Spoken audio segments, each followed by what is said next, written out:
Day 2 of the Wildwood Open, lip outs galore, gale force winds, and golf was fun again. Let's get right into it. So there's one quote that sums up this entire day. And I'm gonna quote this dude because it's the only guy I could find attributing the quote to online. No idea who this guy is. I heard this quote from an LPGA golfer. Practice like it means everything in the world to you. Perform like you don't give a damn. Guy's name is Joshua Heifetz. Never heard of him, don't know who he is. But nonetheless, the quote is amazing. And it's something that I discovered firsthand today. Today was about finding out how lost I'd become without even knowing it. And about challenging myself to play for fun and just trust my ability. So we started on the back 9. So I'm going to be speaking about the back 9 as my front 9. We started on 10. Hole 10, I hit a much better drive, but I get a mud ball, and from that mud ball, I go into a divot in the rough. Just ugly, scrappy par, but it set the tone. Despite adverse circumstances, I can succeed. And then hole 11 again. That hole was made for me, apparently. I love hole 11. I missed the fairway again, by the way. Just straight double-crossed it right into the bunker today. So I'm sitting there in the bunker, but this time I'm not thinking, this is not a shot I can hit. I'm terrified of what could go wrong. I'm thinking about that shot I hit out of the trees yesterday, and I'm thinking about making another damn birdie on this hole again. And so this time I'm in the bunker, I've got a knockdown pitching wedge. I got to go up and over the trees again with a draw this time. I drew it up in my head and then executed it exactly like I wanted to. I got another 15-footer for birdie. Just 2 of the best shots I've ever hit in my life on the same hole, and they only happened because of terrible drives. So this putt doesn't end up falling for us like yesterday's, but a solid par. Again, we were just scrapping our way early on here, making great swings. Swing is still feeling better than ever. Kind of an unlucky bogey on 12. It was almost a birdie. I had a really good shot from the fairway that just drifted a little right, ended up short-siding myself. It hit a bad chip. I mean, bad chips are going to happen. So dumb bogey there, we move on. Easy pars on 14 and 15. Could have been more, could have been worse. And then this is probably the biggest mistake at the front 9. A double bogey on 16. And I'd been kind of short-siding myself and giving myself some really ugly looks. That just wasn't ideal for scoring. But here was a kind of a gamesmanship mistake that I made on the tee on 16. There was water that's like 280, 285 from the tee on the left. So it does come into play, but I was feeling good with the driver. Decided to send a driver up the middle instead of going for the 5-wood that I skied yesterday. Pulled it straight in the water. So had to take a drop there. Ended up making a pretty ugly double bogey after that. And so a couple of bad putts, a couple of bad shots. Just flush it and forget it. Let's move on. Up and down on 17, hole 8. And then on my last hole in the front 9, hole 18, again, made a really good aggressive swing in the second shot. Just got a bad bounce and got short-sighted. Hit a chip that I really liked, but was never going to stop from there. So that's the front 9 done, and I intentionally didn't spend much time on the front 9. Front 9 was about battling a 35-mile-an-hour wind and just scrapping our way around. I actually did worse on this front 9 than yesterday, despite swinging better and feeling better. 41. But I was going for things. I was just lining up and letting it fly. This 41 was much better than yesterday's 40. I hate to say it like that. I know it sounds dumb because the number is higher, but I made better shots. And a few things here and there cost me what was otherwise a fine front 9. The back 9. We're going to spend the rest of the video talking about the back 9 because this is probably the most important 9 I've ever played in my life up to this point. Starting on hole 1, which is our hole 10. You remember from yesterday, it's a really short par 5. I hit driver 50-degree wedge into it. Hit a bomb, just center of the club face, beautiful little cut that the wind just keeps pushing and pushing and pushing and pushing and out of bounds. Out of bounds on the tee.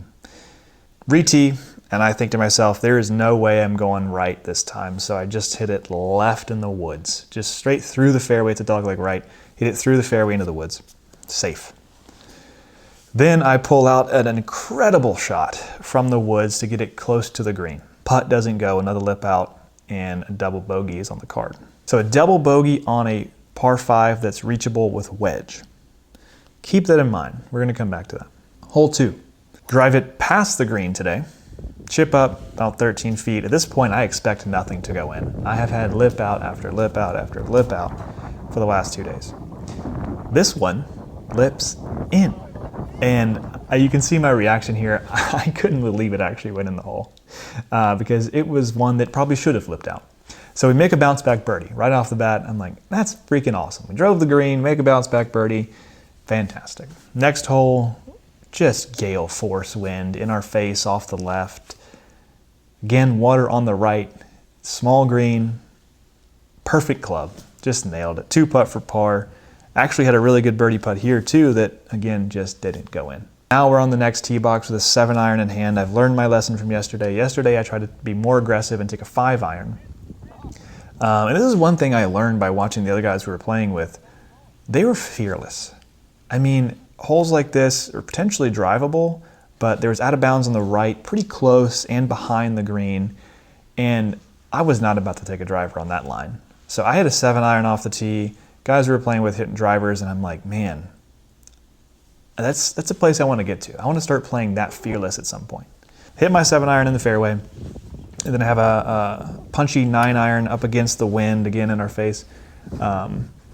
Perfect pin high, well judged, about 30 feet. And I just put it in the back of the hole. Just bang, another birdie on the card. So we're back to even on the back 9. I'm feeling great.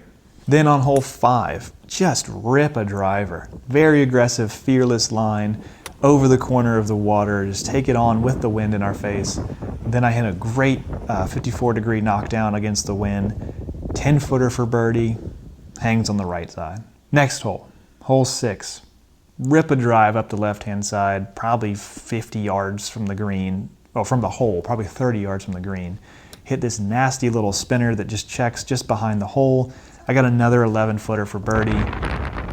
Just didn't hit it. I mean, I needed probably another 3 inches of pace on this, and it would have stayed up and gone in. Missed on the left side of the hole. And I'm feeling pretty good at this point. Next hole, par 5. This will show you how much the wind was impacting us. Kind of toe jammed the driver, but it's straight down the middle. And then I have 181 yards into the green. I hit a 9-iron past the pin. That should really help you understand how hard the wind was blowing. So I've got an eagle putt that I blaze by the hole, but make the comeback for birdie. Can we pause for just a second? Just 1 second. Look, we went birdie, par, birdie, missed a birdie, missed a birdie, birdie. Again, we're 8 inches from playing the last 1, 2, 3, 4, 5, 6 holes at 5 under par, and I missed an eagle putt. Is this what playing with confidence looks like? Because that's what I feel. I'm feeling very confident. I'm going at everything, making great swings, and I got putts for birdies. Next hole, God, this hole really upset me. I was playing so good, and I just made such a non-committed swing after I had to back off because someone was yelling over in the neighborhood, and then I just didn't commit when I got back over the ball. Left myself in a bad spot, and again, a putt that just was dead in the heart, and I didn't hit it. So a dumb bogey there puts me back to even on the day, or on the back 9. Hole number 9, just rip a drive up the middle, hit a flip wedge onto the green, really aggressive, good swing. Again, had my 50, 60 yard wedge game just really dialed in for this tournament.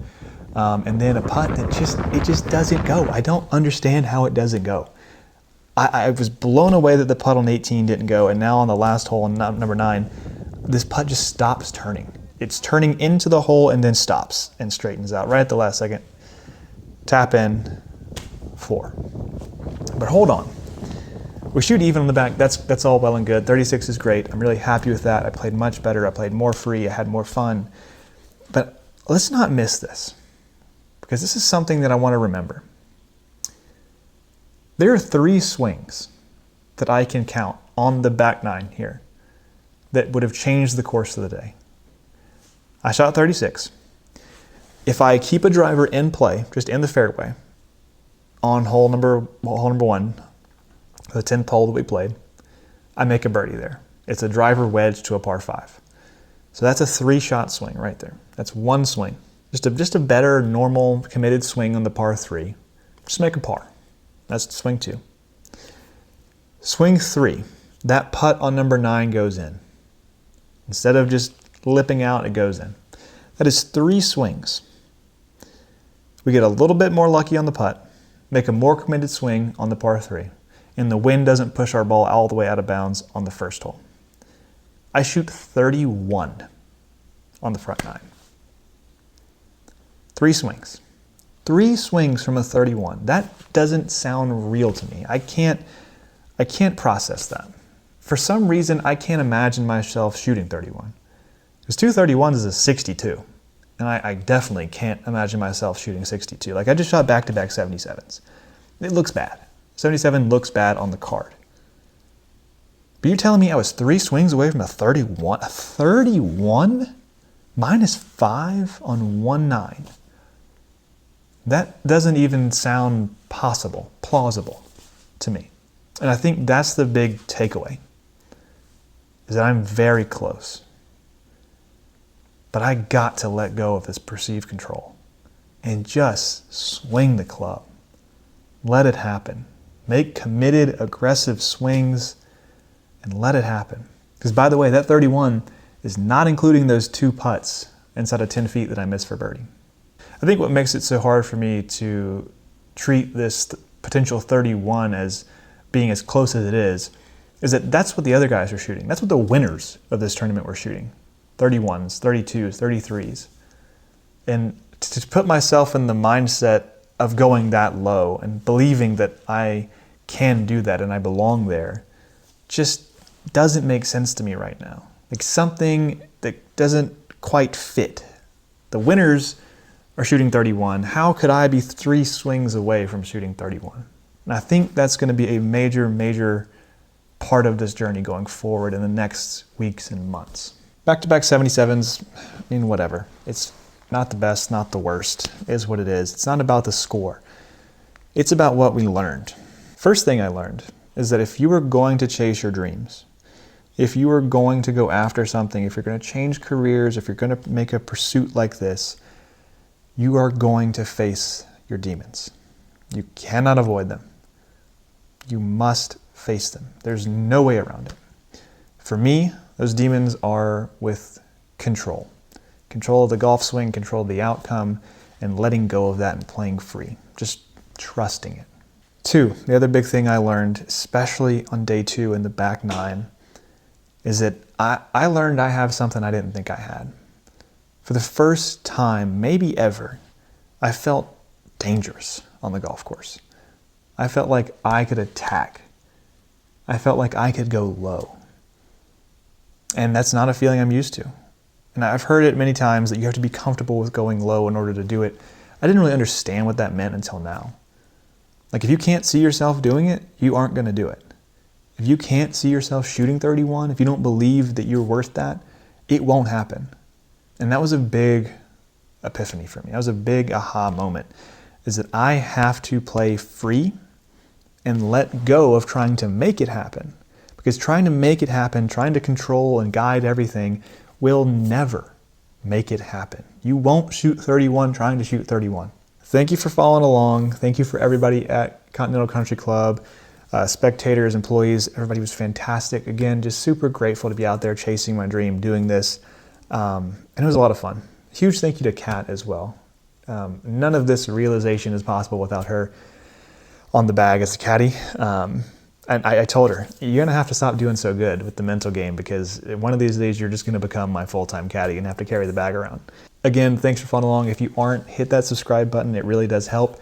Share the video with somebody you think could use it. Hit the like button. Drop a comment below. Let me know what you're thinking of the journey. Let me know if this is resonating with you. That's why I do it. I'd love to hear from you. Otherwise, I'll see you in the next one.